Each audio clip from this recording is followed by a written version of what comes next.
Ludovico Einaudi, welcome to the Sydney Opera House. Your music is exceptionally good at tapping into widely shared feelings and emotions. Could you explain to me why you think that is? I grew up listening to these different sources of music, and then when I started to make music myself, I wanted to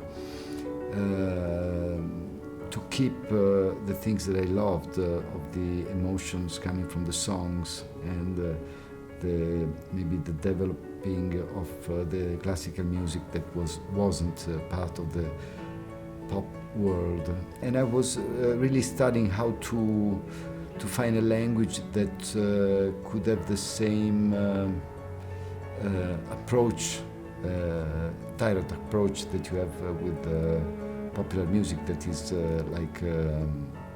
very, very immediate. And it's like when you're talking to another person and look at the other person in the eyes, you're not talking from the distance.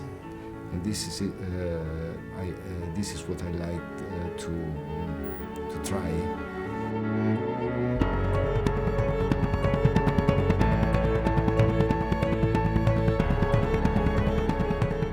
We were talking earlier and you were explaining your connection to Australia via your family. Could you expand on that for us, please?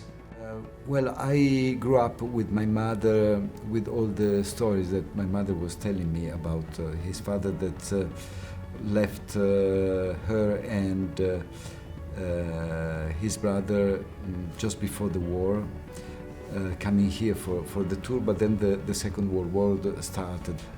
She was always saying that she was waiting on the seashore, looking at the sea, because there was one day where he sent some of his music in a ship from Australia to Italy. But this was during the war. The ship was bombed, so the music that was contained, that was shipped in the boat, was sank in the ocean. So the image that is a beautiful image for me of